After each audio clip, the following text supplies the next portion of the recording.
Hello दोस्तों, नमस्कार। स्वागत है एक बार फिर से आप सभी का अपने प्रिय चैनल पर। दोस्तों आपको बता दें, जो अभी की सबसे बड़ी खबर आ रही है, जहां पर तवांग झड़प के बाद भारतीय सेना अलर्ट पर, लड़ाकू विमान भी तैयार। अभी की सबसे बड़ी खबर आपको बताएंगे दोस्तों, और साथ ही साथ बताएंगे जहां तवांग झड़प से पहले चीन को लेकर सबसे बड़ा खुलासा आया है दोस्तों। हवाई सीमा का भी उल्लंघन किया था चाइना ने। जी हाँ दोस्तों, सबसे बड़ी खबर। और भारत की तरफ से एक्शन लिया गया था उस समय दोस्तों, बताएंगे आपको। और साथ ही बताएंगे जहां पर तवांग झड़प के बाद चाइना उल्टा भारत को ही गलत ठहरा रहा है। जी हां दोस्तों, एक तो गलती ऊपर से सीना जोड़ी वाली स्थिति चाइना की तरफ से होती नजर आ रही है। बताएंगे सबसे बड़ी खबर क्या कह रहा है ये चाइना। और साथ ही साथ आपको बताएंगे जहां फिर एक बार फारूक अब्दुल्ला ने दोस्तों पाकिस्तान को लेकर भारत को ही कोसने की बात कही है। बताएंगे इस बार क्या कहा, तो हर तरह की जानकारी आपको भी बताने वाले हैं दोस्तों। तो आराम से बने रहेगा वीडियो के अंत तक। और अभी खबरों में आगे बढ़ने से पहले हमेशा की तरह अपने भारत और भारतीय सेनाओं का, इंडियन आर्मी का दिल से समर्थन करते हैं दोस्तों, और मानते हैं कि भारतीय सेना में वो ताकत है जो पूरे विश्व की सेना में नहीं। तो इस वीडियो को भी कर दीजिए लाइक, चैनल को कर दीजिए सब्सक्राइब, बेल आइकन दबाइए, साथ ही कमेंट बॉक्स में लिख दीजिएगा जय हिंद। जी हाँ दोस्तों, तो चलते हैं पहली और सबसे बड़ी खबर की तरफ, जहां तवांग झड़प के बाद भारतीय सेना अलर्ट मोड पर, लड़ाकू विमान भी तैयार। जी हां दोस्तों, अरुणाचल प्रदेश के तवांग में भारतीय और चीन के सैनिकों के बीच हुई झड़प के बाद भारतीय सेना पूरी तरह अलर्ट मोड पर है दोस्तों। सेना वास्तविक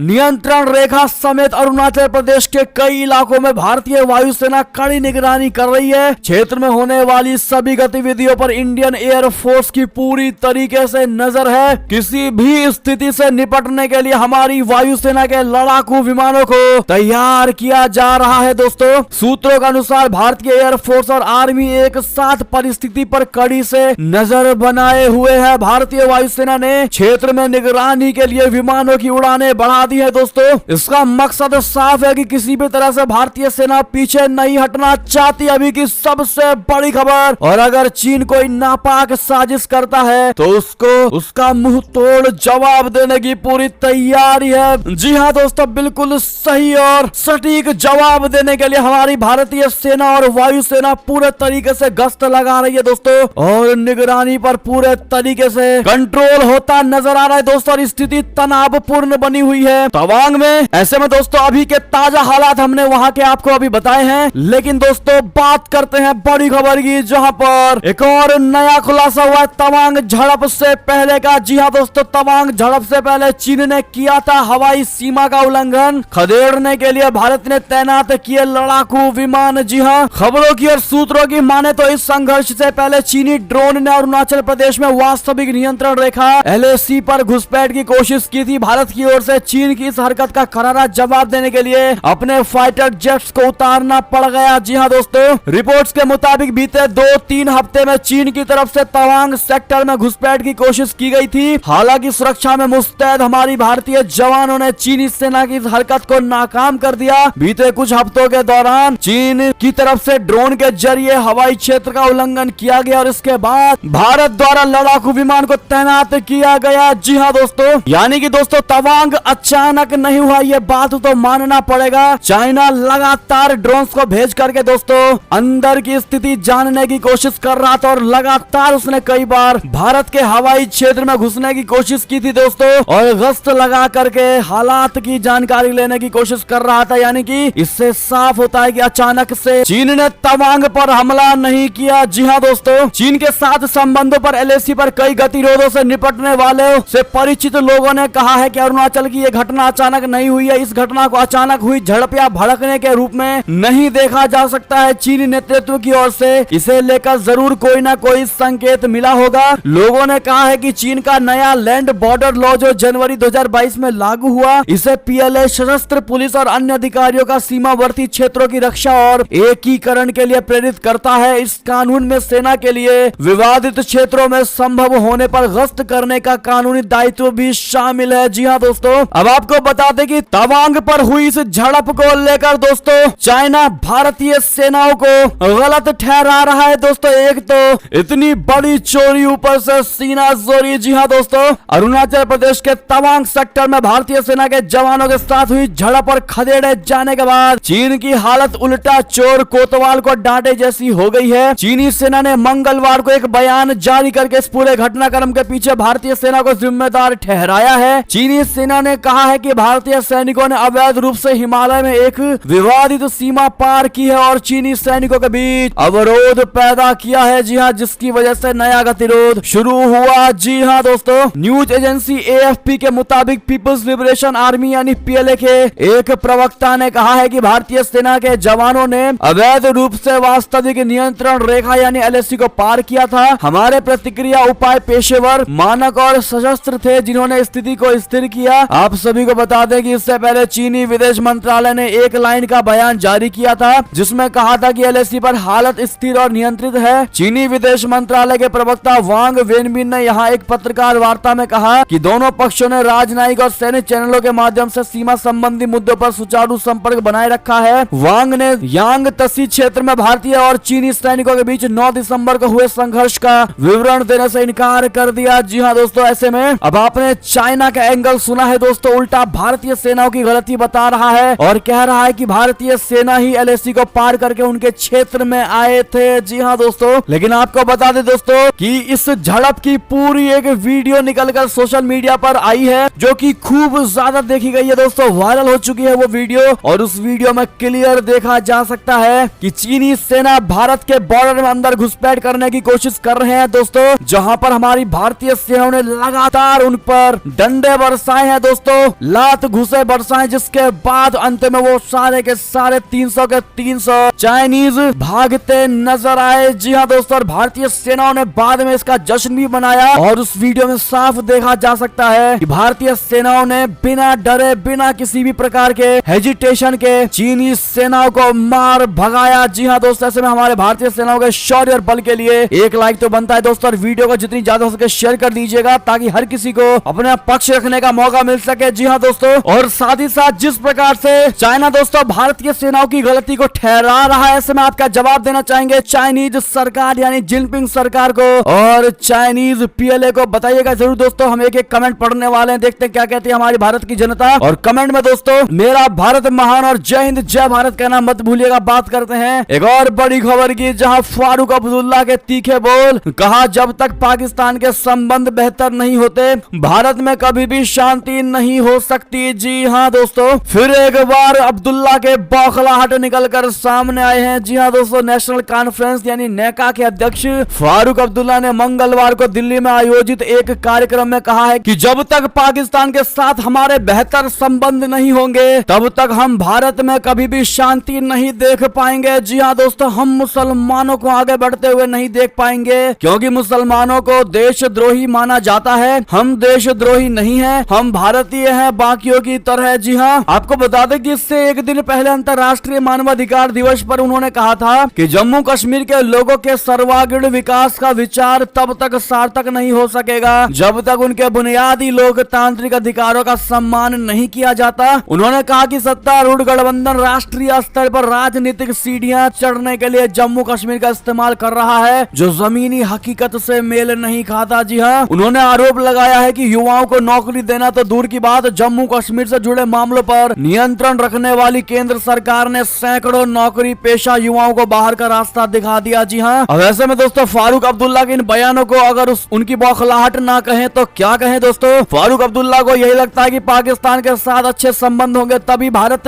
ऊंचाइयों को छू पाएगा और भारत में शांति हो पाएगी, लेकिन उनको नहीं पता दोस्तों कि हकीकत रियलिटी क्या है। ऐसे में हमारी भारत की जनता क्या कहती है दोस्तों फारूक अब्दुल्ला के इस बयान को लेकर? बताइएगा जरूर। बात करेगा और बड़ी खबर की, जहां पर कश्मीर पर इस्लामिक देशों के संगठन OIC ने उठाया ये कदम तो भारत ने दे दी है अब बहुत बड़ी चेतावनी। जी हाँ दोस्तों, आप सभी को याद होगा कि लगातार 3 दिवसीय POK के दौरे पर OIC के महासचिव ताहा आए हुए थे और उन्होंने भारत और पाकिस्तान के बीच कश्मीर विवाद को लेकर सुलझाने की बात कही थी दोस्तों। अब इस पर हमारे भारत के विदेश मंत्रालय ने पाकिस्तान और OIC को कड़ी चेतावनी दे दी। बता दें, विदेश मंत्रालय के प्रवक्ता अरिंदम बागची ने मंगलवार को OIC को आड़े हाथों लेते हुए दोस्तों बहुत बड़ी चेतावनी दे दी और नसीहत देते हुए कहा है कि हम OIC महासचिव इब्राहिम ताहा की ओर से जम्मू कश्मीर पर की गई कमेंट्स की निंदा करते हैं। उन्होंने OIC को क्लियर और साफ शब्दों में नसीहत देते हुए कह दिया है कि जम्मू कश्मीर भारत का एक अभिन्न और अविभाज्य हिस्सा है और इसमें किसी भी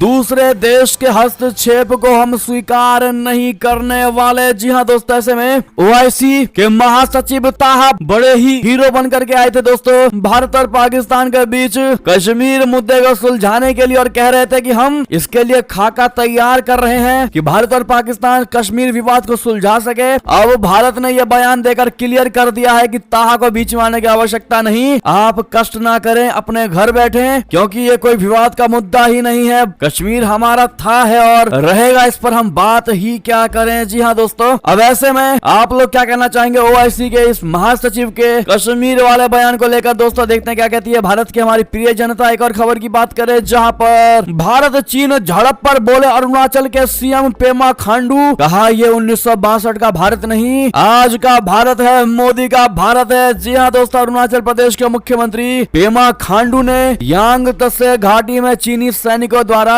वास्तविक नियंत्रण रेखा यानी एलएसी में एक तरफा बदलाव की कोशिश के संदर्भ में मंगलवार को कहा कि भारतीय सैनिक किसी भी बाहरी आक्रमण का करारा जवाब देने में सक्षम है। उन्होंने पूर्व में चीनी घुसपैठ का जिक्र करते हुए यह भी कहा है कि ये 1962 नहीं है। जी हाँ, खांडू ने रक्षा मंत्री राजनाथ सिंह के एक ट्वीट को साझा करते हुए शेयर करते हुए ये टिप्पणी की। राजनाथ सिंह ने पिछले सप्ताह अरुणाचल प्रदेश में एलएसी को पार करने के चीन की सेना पीपुल्स लिबरेशन आर्मी के प्रयास पर राज्यसभा में दिए गए अपने बयान को पोस्ट किया और उसी के जवाब में उसी कमेंट के साथ में अपना कमेंट भी ऐड करते हुए दोस्तों साफ और क्लियर कह दिया है ये 1962 का भारत नहीं, आज का भारत है। जी हाँ दोस्तों, कमेंट में आप लोग भी मोदी है तो मुमकिन है कहना मत भूलेगा। एक और खबर की बात करें जहां पर तवांग को गलवान समझने की गलती कर बैठी चीनी सेना, मिल गया सरप्राइज। जी हाँ दोस्तों, इंडिया टुडे ने 9 दिसंबर की उस जगह की हाई रेजोल्यूशन सैटेलाइट फोटो जारी की है जहां भारतीय सेना और चीनी सैनिकों के बीच भिड़ंत हुई थी। सैटेलाइट फोटो से अंदाजा लगता है कि इस बार चीनी सैनिकों ने जब घुसपैठ की कोशिश की तो उन्हें भारतीय सैनिकों की अच्छी खासी तादाद का सामना करना पड़ा होगा, क्योंकि जब जून 2020 में पूर्वी लद्दाख की गलवान घाटी में चीनी सैनिकों ने घुसपैठ करते हुए अचानक हमला किया, उस दिन और उस जगह पर हमले का जवाब देने के लिए भारतीय सेना के कम सैनिक ही मौजूद थे। लेकिन इस बार तवांग की सैटेलाइट तस्वीरें अलग कहानी बयां कर रही हैं। इलाके में कई फॉरवर्ड लोकेशन पर भारतीय सैनिक काफी संख्या में मौजूद थे। जी हाँ दोस्तों, इससे आपको भी अंदाजा हो गया होगा दोस्तों कि गलवान घाटी में भारत को नुकसान क्यों हुआ, क्योंकि कोई भी चीज जब पहली बार होती है दोस्तों तो उसमें घाटा होता ही है और भारतीय सेना को बिल्कुल नहीं पता था कि चाइना एकदम से ऐसा कर देगा, क्योंकि उससे पहले कभी नहीं हुआ। बात करते हैं और बड़ी खबर की जहां पर यूएनएससी में भारत का करारा जवाब, दुनिया भर में बजा डंका। आखिर क्या है पूरी बात बता दें। भारत पिछले कुछ सालों में संयुक्त राष्ट्र सुरक्षा परिषद यानी यूएनएससी में अपने बेबाक और स्पष्ट रूप से बयानों को रखने के लिए अंतर्राष्ट्रीय पटल पर सुर्खियों में बना हुआ है, चाहे वो आतंकवाद के गुड और बैड वर्गीकरण पर चीन और पाकिस्तान को लताड़ना हो, जम्मू कश्मीर पर पाकिस्तान के बयानों पर अल्पसंख्यकों की बदहाली पर आईना दिखाना हो, या फिर रशिया यूक्रेन जंग पर खुलकर अपनी बात को रखनी हो। आज हम आपको यूएनएससी में दिए भारत के ऐसे ही कुछ बयानों के बारे में बताएंगे जिस पर दुनिया भर में चर्चाएं हुई है। सबसे पहले आपको यह बता दें कि 15 देशों की सुरक्षा परिषद के 5 स्थायी सदस्यों में से अमेरिका, ब्रिटेन, फ्रांस और रशिया ने संयुक्त राष्ट्र यानी यूएन में भारत के लिए स्थायी सीट का समर्थन किया है। सिर्फ चीन ने ही भारत को स्थायी सदस्यता का विरोध किया है। दरअसल यूएनएससी के गैर स्थायी सदस्य के रूप में भारत का मौजूदा 2 साल का कार्यकाल दिसंबर 2022 में समाप्त हो जाएगा। भारत फिलहाल 15 देशों की परिषद की अध्यक्षता कर रहा है। परिषद के निर्वाचित सदस्य के रूप में अपने 2 साल के कार्यकाल में यह दूसरी बार है जब भारत ने परिषद की अध्यक्षता ग्रहण की है। भारत ने इससे पहले अगस्त 2021 में यूएनएससी की अध्यक्षता संभाली थी। जी हाँ दोस्तों, अब आपको भारत की वो बात बताते जिसको लेकर पूरे विश्व में चर्चा हो रही है। दोस्तों, यूएनएससी में भारत की स्थायी प्रतिनिधि रुचिरा कंबोज ने कहा कि राजनीतिक फायदों के लिए आतंकवादियों को गुड या बैड यानी आतंकवादियों को अच्छा या बुरा के रूप में बांटने का काम तुरंत प्रभाव से बंद होना चाहिए और इस तरह से गुड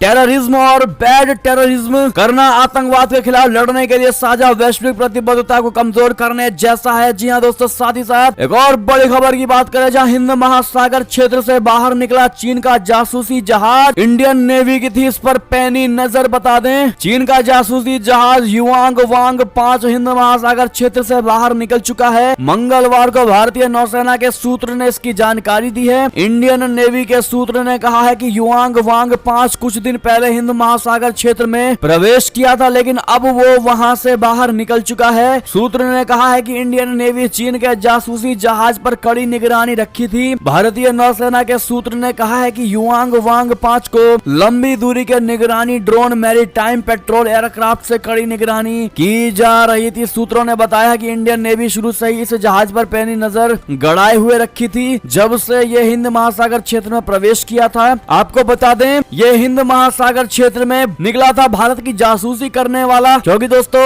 ये जहाज जो है वो वर्ल्ड में नंबर 1 है जासूसी जहाज। लेकिन दोस्तों इसकी जासूसी भारत ने ही कर डाली और अपनी जासूसी में फेल होता हुआ ये चुपचाप भारत के हिंद महासागर क्षेत्र से निकल गया। जी हाँ दोस्तों, ऐसे में भारतीय वायुसेना को थैंक यू आप लोग जरूर कह दीजिएगा दोस्तों अपनी स्पष्टता और क्षमता को दिखाने के लिए। बढ़ते हैं और खबर की तरफ, जहां पर अफगानिस्तान तुरंत छोड़े चीनी नागरिक, काबुल हमले से डर गया क्या चाइना, जारी कर दी ट्रैवल एडवाइजरी। बता दें काबुल में चीनी स्वामित्व वाले एक होटल पर आतंकी संगठन इस्लामिक स्टेट यानी ISIS के हमले के बाद चीन ने मंगलवार को अपने नागरिकों को यथाशीघ्र अफगानिस्तान छोड़ने की सलाह दी है। अफगानिस्तान के तालिबान शासकों के लिए चीन का यह परामर्श बहुत बड़ा झटका है, क्योंकि प्रशासन अफगान अर्थव्यवस्था को बर्बाद होने से बचाने के लिए विदेशी निवेश आकर्षित करना चाहता है। चीन ने तालिबान सरकार की सहायता के लिए लाखों डॉलर का पैकेज भी दिया था। इसके एवज में तालिबान सरकार ने चीन को कोई खदानों की लीज प्रदान की थी। गौरतलब है कि करीब 1 साल पहले तालिबान ने फिर से अफगानिस्तान की सत्ता पर कब्जा कर लिया था। तालिबान के प्रमुख प्रतिद्वंदी इस्लामिक ने काबुल लोंगन होटल पर सोमवार को हुए हमले की जिम्मेदारी ली है। हमले में 3 हमलावर और इमारत की खिड़की से कूदकर जान बचाने का प्रयास कर रहे कम से कम 2 अतिथियों की मौत हो गई। सोशल मीडिया पर उपलब्ध तस्वीरों के अनुसार शारे नाव में स्थित होटल की 10वीं मंजिली इमारत से धुएं का गुबार उठता देखा गया था। जी हाँ दोस्तों, बात करें और बड़ी खबर की, जहां इजरायली दूत गिलोन ने कहा कि भारत और इजराइल में द्विपक्षीय व्यापार 8 बिलियन अमेरिकी डॉलर के करीब। जी हाँ दोस्तों, भारत में इजराइल के राजदूत नोर गिलोन ने कहा कि भारत और इजराइल का द्विपक्षीय व्यापार 8 बिलियन अमेरिकी डॉलर के करीब पहुंच चुका है और इस आंकड़े में रक्षा उपकरण शामिल नहीं है। एक साक्षात्कार में गिलोन ने कहा कि जब हमने 30 साल पहले पूर्ण राजनयिक संबंध शुरू किए थे तब हमारा व्यापार में 200 मिलियन अमेरिकी डॉलर था, लेकिन अब हम 8 बिलियन अमेरिकी डॉलर के करीब हैं और ये बिना रक्षा उपकरण के है और हमारा आंकड़ा काफी अच्छा चल रहा है। भारत में निवेश की बात करते हुए गिलोन ने कहा कि करीब 300 इजरायली कंपनियों ने भारत में निवेश किया है। जी हाँ दोस्तों, बात करें और बड़ी खबर की, जहां बांग्लादेश में खालिदा जिया ने 13 साल बाद जुटाई सबसे बड़ी भीड़, क्या जाएगी शेख हसीना की कुर्सी, भारत रहे अलर्ट। बता दें बांग्लादेश में खालिदा जिया के नेतृत्व वाले विपक्षी दल बांग्लादेश नेशनलिस्ट पार्टी ने लाखों लोगों की भीड़ जुटाकर प्रधानमंत्री शेख हसीना की कुर्सी को कई साल के बाद हिलाकर रख दिया है। दोस्तों इन प्रदर्शनकारियों ने शनिवार को राजधानी ढाका में जोरदार प्रदर्शन किया और संसद को भंग करके फिर से चुनाव कराने की मांग की। यही नहीं, BNP समर्थकों ने आवामी लीग नेता प्रधानमंत्री शेख हसीना से इस्तीफा देने की मांग की है। बांग्लादेश में इस तनावपूर्ण हालात के बीच विशेषज्ञों ने भारत को अलर्ट रहने की सलाह दी है। शेख हसीना करीब 13 साल बाद विपक्ष की इस ताकत से जूझ रही है। जी हाँ दोस्तों, साथ ही साथ बात करें अगली खबर की, जहां पर अपने ही सैनिकों को जेल में बंद कर रहा है रशिया, वजह कर देगी हैरान। रिपोर्ट में हुआ है बहुत बड़ा खुलासा। जी हाँ दोस्तों, रशिया और यूक्रेन के बीच पिछले कई महीनों से संघर्ष जारी है। इसी बीच एक मीडिया रिपोर्ट में चौंकाने वाला खुलासा हुआ है। रिपोर्ट के मुताबिक यूक्रेन में लड़ाई के लिए जाने से इनकार करने पर रशिया अपने ही सैनिकों को जेल में बंद कर रहा है, साथ ही साथ उनकी पिटाई भी की जाती है। दोस्तों रिपोर्ट में कहा गया है कि रूसी सैनिक और उनके परिवारों ने तैयारियों में कमी को लेकर शिकायत की, लेकिन सैनिकों को उनके उद्देश्य के बारे में कम जानकारी के साथ ही आगे बढ़ने का आदेश दिया जा रहा है। 2 रूसी सैनिकों के हवाले से रिपोर्ट में कहा गया है कि उनमें से एक ने रूसी जवानों को मौत के मुंह में धकेलने से इनकार कर दिया था। एक सैनिक ने बताया कि जब रशिया ने यूक्रेन पर हमला शुरू किया तो उसने अग्रिम मोर्चे के सैनिकों को कम समर्थन मिलने की वजह से लड़ने से इनकार कर दिया, जिसके बाद उसे और अन्य सैनिकों को जेल में बंद कर दिया गया। जी हाँ दोस्तों, ऐसे में रूसी राष्ट्रपति द्वारा उठाए जा रहे इस कदम की क्या आप सराहना करेंगे दोस्तों? क्या ये सही डिसीजन उठा रहे हैं राष्ट्रपति पुतिन, या फिर दोस्तों किसी और तरीके से इन सैनिकों का इस्तेमाल युद्ध में करना चाहिए? दोस्तों आपको जो भी लगता है अपनी राय अवश्य दीजिएगा। बात करें एक और बड़ी खबर की, जहां पर गैस संकट से जूझ रहा पाकिस्तान का कराची, बिजली कटौती का सामना करने के लिए मजबूर लोग। बता दे पाकिस्तान की आर्थिक राजधानी कहा जाने वाले शहर शहर कराची इन दिनों गैस संकट और बिजली कटौती से जूझ रहा है। कराची में लोगों के लिए सिर्फ 2 घंटे ही गैस की आपूर्ति हो रही है, तो वहीं पाकिस्तान की सुई सर्दन गैस कंपनी ने घोषणा की है कि घरेलू उपभोक्ताओं को भोजन के समय सुबह, दोपहर और शाम को केवल 8 घंटे गैस की आपूर्ति मिलेगी। कराची में अघोषित बिजली कटौती के बाद लोग काफी गुस्से में थे, जो अपने प्रधानमंत्री को कोस रहे हैं। मामला बढ़ने पर कंपनी ने ट्वीट किया है कि प्रधानमंत्री के निर्देशों के अनुसार SSGC अपने ग्राहकों को भोजन के घंटों के दौरान दिए गए कार्यक्रम के अनुसार गैस की आपूर्ति सुनिश्चित करे। साथ ही साथ दोस्तों एक और बड़ी खबर आपको बता दें, जहां पर नेपाल में श्रद्धालुओं को लेकर जा रही बस हुई हादसे का शिकार। अब तक 17 लोगों की मौत की बहुत बड़ी खबर आ रही है दोस्तों, और कई हुए हैं घायल। बता दें, भारत के पड़ोसी देश नेपाल में दर्दनाक सड़क हादसे का मामला सामने आया है। मध्य नेपाल के कावरे पालन चौक जिले में मंगलवार शाम हुई एक सड़क दुर्घटना में 17 लोगों की मौत की खबर है। कावरे पालन चौक के SP ने इसकी जानकारी दी है। उन्होंने बताया है कि हादसे में 15 से ज्यादा लोग घायल भी हो गए हैं, जिन्हें इलाज के लिए अस्पताल में भर्ती कराया गया। दोस्तों ऐसे में इन श्रद्धालुओं जो कि दोस्तों घायल हो चुके हैं दोस्तों, उनको गेट वेल सून जरूर कहिएगा, ताकि आपकी दुआएं लगकर ये ठीक हो सके। बात करें दोस्तों एक और बड़ी खबर की, जहां प्रधानमंत्री मोदी जी और बीजेपी के इशारे पर नाच रहे हैं गुलाम नबी आजाद। जी हां, जम्मू कश्मीर कांग्रेसी अध्यक्ष ने बहुत बड़ा हमला किया है दोस्तों PM मोदी जी और बीजेपी पर। बता दें, जम्मू कश्मीर में कांग्रेसी नेता और पूर्व मुख्यमंत्री गुलाम नबी आजाद को लेकर वार पलटवार का सिलसिला लगातार जारी है। जम्मू कश्मीर कांग्रेस के अध्यक्ष विकार रसूल वानी ने मंगलवार को गुलाम नबी आजाद पर जोरदार हमला कहा। विकार रसूल वानी ने दावा किया है कि पूर्व मुख्यमंत्री बीजेपी और राष्ट्रीय स्वयंसेवक संघ यानी RSS में बैठे अपने आकाओं के इशारे पर कांग्रेस के खिलाफ मनगढ़ंत आरोप लगा रहे हैं। वानी ने कहा है कि प्रभावशाली मुख्यमंत्रियों में शुमार रहे आजाद मनगढ़ंत दावा कर रहे हैं कि तत्कालीन प्रधानमंत्री मनमोहन सिंह और तत्कालीन गृह मंत्री शिवराज पाटिल ने उनकी उस रिपोर्ट पर कार्रवाई नहीं की, जिसमें उन्होंने अपने कुछ मंत्रियों के आतंकवादियों के साथ संबंधों के बारे में बताया था। जी हां दोस्तों, कांग्रेसी नेता विकार रसूल वानी ने पूछा है कि आजाद गृह विभाग के प्रमुख थे, उन्हें सेना सहित सुरक्षा एजेंसियों का पूरा सहयोग प्राप्त था क्योंकि वे